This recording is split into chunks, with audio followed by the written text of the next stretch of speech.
प्रणाम आप सभी को। मैं शिवम ओशो आप सभी के भीतर विराजमान परम ब्रह्म परमेश्वर को नमस्कार करता हूँ। आज एक विशेष विषय के बारे में हम चर्चा करने वाले हैं, जिसका शीर्षक है स्तोत्र की सिद्धि किस प्रकार से हो। आप सभी को पता है कि हमारे शास्त्रों में भिन्न भिन्न देवताओं के अनेक प्रकार के स्तोत्र मिलते हैं और हर स्तोत्र का अपना एक अर्थ होता है, अपना एक उद्देश्य होता है कि वो स्तोत्र किस उद्देश्य की पूर्ति करता है। तो उन स्तोत्र का पाठ किस प्रकार से किया जाए कि हमें उनका पूर्ण रूप से फल प्राप्त हो और वे स्तोत्र हमारे लिए सिद्ध हो जाएं, उसकी प्रक्रिया क्या होती है, किस प्रकार से ऊर्जाओं का एकीकरण और आदान प्रदान करना होता है और इस स्तोत्र पाठ में ध्यान का क्या महत्व होता है, इन सभी विषयों के बारे में हम चर्चा करेंगे। तो यदि आपने चैनल को सब्सक्राइब नहीं किया है तो सब्सक्राइब कर लें और बेल आइकन को प्रेस कर दें ताकि आगे जो भी वीडियोस आएँ उन सभी का नोटिफिकेशन आपको मिल जाए। लाइक कर दें, सब्सक्राइब कर दें और शेयर कर दें उन लोगों को जिनको इनकी ज़रूरत है। चलिए प्रारंभ करते हैं।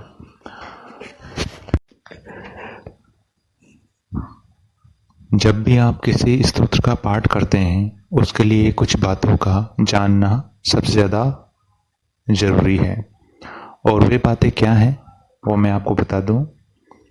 सबसे पहले स्तोत्र का जो छंद होता है वह उसके विनियोग में लिखा हुआ होता है कि इस स्तोत्र का छंद क्या है। अधिकतर जो स्तोत्र होते हैं उनका जो छंद होता है वो अनुष्टुप छंद होता है और उसी छंद में स्तोत्र का पाठ किया जाना चाहिए। अनुष्टुप छंद में गान किस प्रकार से किया जाता है वो आप YouTube पर एक बार देख लें कि किस प्रकार से अनुष्टुप छंद में स्तोत्र का या किसी श्लोक का पाठ किया जाता है। अथवा तो जो भी स्तोत्र का छंद दिया होता है उस छंद के अनुसार आप YouTube पर सर्च कर सकते हैं कि किस प्रकार से उनका ज्ञान किया जाता है। प्रथम तो यह कि स्तोत्र का जो आप पाठ करेंगे वो उसके छंद के अनुसार करेंगे। इसमें कभी कभी वेरिएशंस भी होते हैं, मतलब यदि आप छंद के अनुसार नहीं कर रहे हैं तो किस प्रकार से कर रहे हैं, उसमें फिर भाव की प्रधानता होती है। जैसे कि आप शरणागत भाव से कर रहे हैं तो शरणागत भाव से ही उसकी लय होती है। आप किसी कार्य को सिद्ध करवाना चाहते हैं तो वैसा ही उसमें लय होती है और उसी अनुसार उसका पाठ किया जाता है। आप यदि किसी तंत्र प्रक्रिया को हटाना चाहते हैं तो वीर भाव से उसका पाठ किया जाता है। तो अलग अलग प्रक्रियाएं होती हैं और अलग अलग भाव के अनुसार अलग अलग पाठ किया जाता है। लेकिन यहाँ पर स्तोत्र का पाठ अपने भीतर समाहित करने के लिए बताया जा रहा है कि आप स्तोत्र की शक्ति को किस प्रकार अपने भीतर समाहित कर सकते हैं और किस प्रकार से उन देवताओं के गुण, या समझ लीजिए कि देवता स्वयं आपके भीतर स्तोत्र के द्वारा स्थापित हो सकते हैं, उनकी चर्चा हम यहाँ पर करेंगे। देखिए, सबसे ज़्यादा इसमें महत्वपूर्ण होता है कि आप स्तोत्र का पाठ ठीक से करें। उसमें संस्कृत के शब्द होते हैं, संस्कृत आपको अच्छे से पाठ करना आना चाहिए। आपको नहीं आता है तो YouTube पर लेक्चर्स दिए होते हैं, उनसे सीखिए। यहाँ पर कोई भी एक स्तोत्र हम ले सकते हैं और उस स्तोत्र के अनुसार जो कुछ मोटी मोटी बातें हैं वो आपको ध्यान रखनी है। पहली तो ये कि स्तोत्र का गायन नहीं किया जाएगा। स्तोत्र का गायन का अर्थ होता है कि आप उस गाएंगे नहीं, लय आपकी ऐसी ना हो कि आप बहुत लंबा उसको खींच दें, एक एक शब्द को आप लंबा खींच रहे हैं। ऐसे स्तोत्र का पाठ नहीं किया जाता है। ऐसा भी नहीं किया जाता कि आप बिल्कुल शॉर्ट कर दें उसको, कोई शब्द है उसको बिल्कुल शॉर्ट कर दें, उसमें से जो मात्राएं हैं वो आप स्किप कर दें, तो वह भी गलत तरीका है। शब्द को लंबा खींचना और शब्द को शॉर्ट करना, दोनों ही चीज़ें गलत हैं। जैसा शब्द दिया गया है बस वैसा ही आपको उच्चारण करना होता है। इसमें जब आप किसी श्लोक का उच्चारण कर रहे हैं तो पाठ किस प्रकार से करना है वह मैं आपको बता दूं। गलती क्या होती है कि हम शब्दों को एक साथ पढ़ते हैं, जो वाक्य जो श्लोक वहाँ पे लिखा होता है उसको एक साथ पढ़ने की कोशिश करते हैं, जबकि ऐसा नहीं करना चाहिए। तो प्रारंभ की स्थिति हम ले लेते हैं यहाँ पे। अभी आप शुरुआत ही कर रहे हैं इस स्तोत्र की, तो कैसे करना है। जब आप शुरुआत कर रहे हैं स्तोत्र की तो आपको दो बातें ध्यान रखनी है। पहली बात कि आप उसे स्पीड में नहीं करेंगे और आप उसको ज़्यादा टाइम लगाकर भी नहीं करेंगे, मतलब लंबित भी नहीं करना है और कम भी नहीं करना है, तेजी से भी नहीं करना है और धीरे भी नहीं करना है। मध्यम गति रहेगी स्तोत्र पाठ की, आपको मध्यम गति रखनी है। और जो आपकी आवाज होगी वो आवाज आपको तेज रखनी है। आवाज तेज रखने का अर्थ है जिस प्रकार से आप बोलकर करते हैं, आपकी आवाज ऊंची होती है, आप ऊंचा बोलते हैं, इस प्रकार से आपको ऊंचा बोलकर ऊंचे स्वर में स्तोत्र का पाठ करना है। मंद स्वर में पाठ ना करें, ज्यादा तेजी से न करें और धीमे भी ना करें, अन्यथा वो फायदे की जगह आपको नुकसान ही देगा। तो किस प्रकार से करना है, स्क्रीन पे आपको एक श्लोक दिखाई दे रहा है, वो असल में एक कवच का श्लोक है और उसको हम पाठ करते हैं।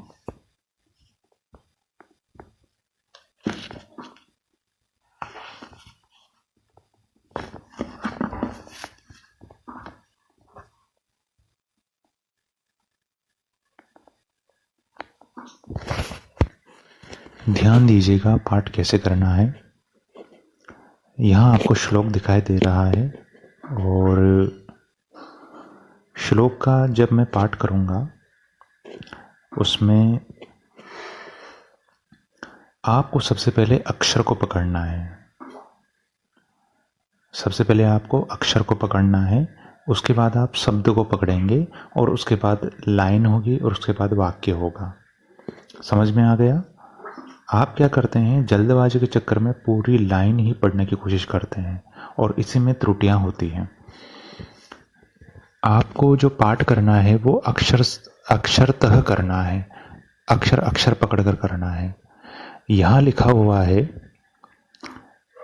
जैसा कि मैं अक्षर के अनुसार ही पाठ कर रहा हूं, आपको मैं पढ़कर बताता हूं।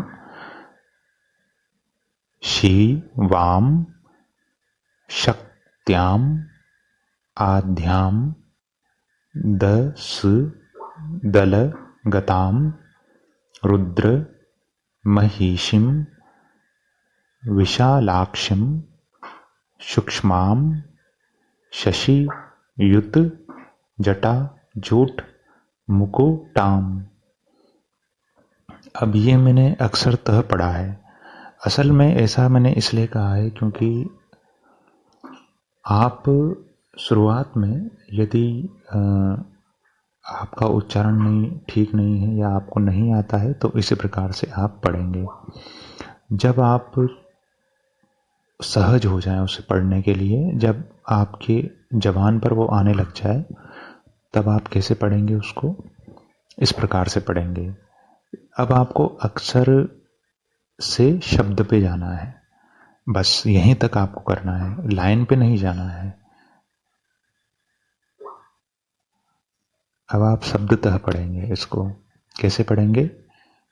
शिवाम शक्त्याम आध्याम दस दल गताम रुद्र महिषिम विशालाक्षिम सूक्ष्माम शशियुत जटा जूट मुकुटाम। इस प्रकार से लेकिन ये अब शब्दतः आपने पढ़ा, तो आपको अक्षर से जाना है शब्द पे, और आपको शब्द के अनुसार ही श्लोक को पढ़ना है। पूरा वाक्य एक साथ पढ़ना नहीं है और कोशिश भी नहीं करनी है। तब इसके बाद क्या करें? इसके बाद अब आप उसमें लय लेकर आए हैं। लय कैसे लेकर आनी है? देखिए, जब आपका ध्यान पूरी तरह से शब्द को पढ़ने में रहेगा तो लय अपने आप निर्मित होगी।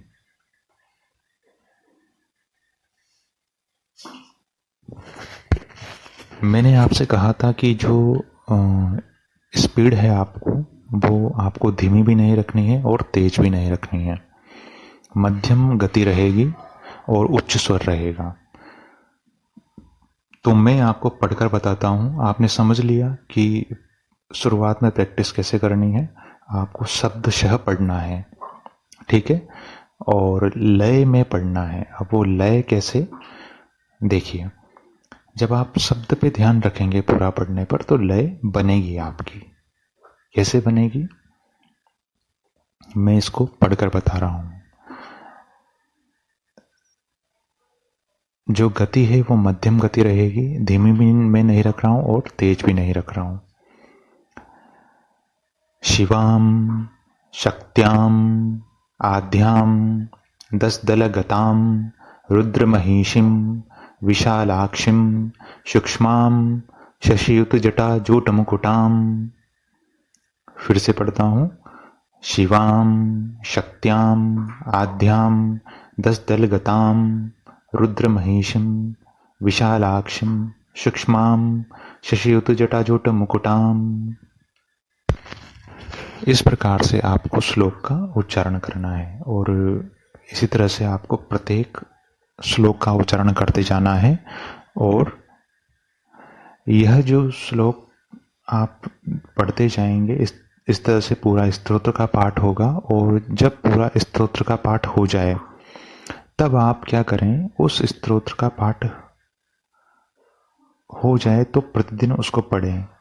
प्रथम जो आपका क्रम चलेगा वो चलेगा, आप प्रतिदिन एक बार पाठ करेंगे।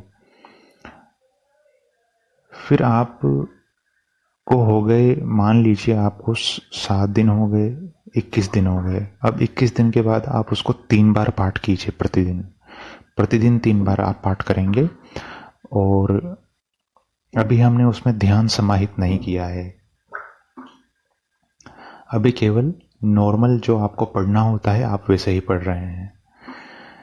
ये जो 21 दिन बीते आपने एक एक पाठ किया, अब आप क्या करेंगे? उसके आवृत्ति बढ़ा देंगे, 3 पाठ करेंगे। ये जो आवृत्ति बढ़ाएंगे आप, जो 3 पाठ करेंगे, अब आपकी प्रैक्टिस ऐसी हो जानी चाहिए कि वो स्तोत्र आपको याद हो जाए पूरी तरह से। और जब ऐसा हो कि स्तोत्र आपको याद हो जाए तब उसके बाद आप क्या करेंगे? जैसे ही स्तोत्र आपको याद हो जाए उसके बाद आप आंखें बंद कर लेंगे, क्योंकि अब वो याद हो चुका है। आपको आंखें खोल के पढ़ने की तो आवश्यकता रही नहीं। अब यह जो स्तोत्र आप पाठ करेंगे वो आंखें बंद करके करेंगे। और आप कैसे करेंगे इसका पाठ? जैसे आप किसी को सुना रहे हो, कोई आपके सामने बैठा हो और आप उसको सुना रहे हो। अब आपको इसमें उसको सुना, किसी दूसरे को सुनाने की भावना नहीं करनी है। वो मैं एक एग्जाम्पल लेके आपको बता रहा हूँ। आप क्या करेंगे? स्तोत्र का पाठ करेंगे और सुनने वाले भी आप खुद ही होंगे और बोलने वाले भी आप खुद ही होंगे। अर्थात आपको उस पाठ को खुद को ही सुनाना है। तो आपका पूरा जो ध्यान रहे वो आपको, आप जो बोल रहे हैं उसे सुनने पर रहे। आपका ध्यान कहाँ रहना चाहिए? सुनने पर रहना चाहिए। जो चीज आप बोल रहे हैं, जो वर्ड आप बोल रहे हैं, जो श्लोक आप बोल रहे हैं, वो प्रत्येक शब्द क्या सुनाई दे रहा है उस पर आपका ध्यान होना चाहिए। आपको सुनने पे ध्यान देना है, बोलने पर नहीं। बोल तो आप ले ही लेंगे क्योंकि आपने याद कर लिया है, तो आप बोल तो ले ही लेंगे। आपको अब अपना ध्यान सुनने पर लगाना है। आप जो बोलते जा रहे हैं वो आप सुनते भी जा रहे हैं। तो बोले हुए शब्दों को आपको सुनना है, और जैसे जैसे आप बोलते जाएंगे और आपका ध्यान सुनने पर रहेगा, तो उस स्तोत्र की जो ऊर्जा है उस स्तोत्र से आप एकाकार होते जाएंगे। और जैसे जैसे ये प्रक्रिया होगी स्तोत्र के साथ एकाकार होने की, वैसे वैसे उस देवता का अवतरण आपके भीतर होने लगेगा, या वो देवता की शक्ति आपके भीतर प्रकट होने लगेगी, या आप कहें कि स्तोत्र आपके भीतर समाहित होने लगेगा। और जब ये स्तोत्र आपके भीतर समाहित होने लगेगा तो एक अलग ही एनर्जी आपको फील होगी, एक अलग ही शक्ति का अनुभव आपको होगा, और आपको ऐसा लगेगा कि वो देवता जो है वो आपके साथ एकाकार हो रहा है। इसके बाद फिर कई अनुभव आपके साथ घटित हो सकते हैं, तो हम उनके बारे में चर्चा नहीं करेंगे। ये केवल एक साधक के लिए है, जो साधक आगे बढ़ता है, करता है, उसी को ये चीज़ें अनुभव होती है। क्या होगा क्या नहीं होगा ये उसके बाद की बात है। तो मुझे केवल आपको प्रक्रिया बतानी थी कि प्रक्रिया किस प्रकार से आपको करनी होती है और स्तोत्र की सिद्धि किस प्रकार से होती है, वह प्रक्रिया मैंने आपको बता दी। फिर से मैं एक बार थोड़ा सा संक्षेप में इसको रिपीट कर दूं। करना क्या है, आपको स्तोत्र लेना है, उसका छंद देखना है, यूट्यूब पर जाएं, सर्च करें किस प्रकार से गान किया जाता है, देखें, एक बार वो समझ लें, ठीक है। उसके बाद आपको क्या करना है, अक्षरतः शब्दों को पढ़ना है। शुरुआत में जब आप प्रारंभ ही कर रहे हैं, अक्षर से फिर आपको आना है शब्द पे, और शब्द के अनुसार आपको पाठ करना है। शब्द के अनुसार जब आप पाठ करेंगे तो आपकी जो गति रहेगी वो न धीमी होगी न तेज होगी, मध्यम गति से आप पाठ करेंगे और स्वर आपका ऊंचा होगा। इस प्रकार से आप एक लय में पाठ करेंगे, और जब आप उस स्तोत्र को याद कर लें, अच्छी तरह वो कंठस्थ हो जाए, तब आप आंखें बंद करके और उस स्तोत्र को स्वयं को ही सुनाएंगे। आपका पूरा ध्यान स्तोत्र को शब्द सह सुनने में होना चाहिए। बस आप ऐसा करते जाएं, करते जाएं, करते जाएं, और आप देखेंगे कि उस भगवत सत्ता के साथ, उस परमेश्वर के साथ, आपके इष्ट के साथ, उस स्तोत्र के देवता के साथ आप एकाकार होने लग गए हैं। यही सिद्धि का मूल है, यही कृपा का मूल है। यदि आपने चैनल को सब्सक्राइब नहीं किया है तो सब्सक्राइब कर लें, ताकि आगे आने वाले नोटिफिकेशन की जानकारी आपको मिलती रहे। कैसा लगा कैसा नहीं लगा कमेंट करके अवश्य बताइए। लाइक कीजिए, सब्सक्राइब कीजिए और शेयर कर दीजिए। कोई भी प्रश्न हो आपका तो आप मुझसे पूछ सकते हैं, संपर्क कर सकते हैं। नीचे मेल आईडी दिया हुआ है, वहाँ पे आप मुझसे संपर्क कर सकते हैं, अथवा कमेंट भी कर सकते हैं। आप सभी को मेरा बारंबार नमस्कार, प्रणाम।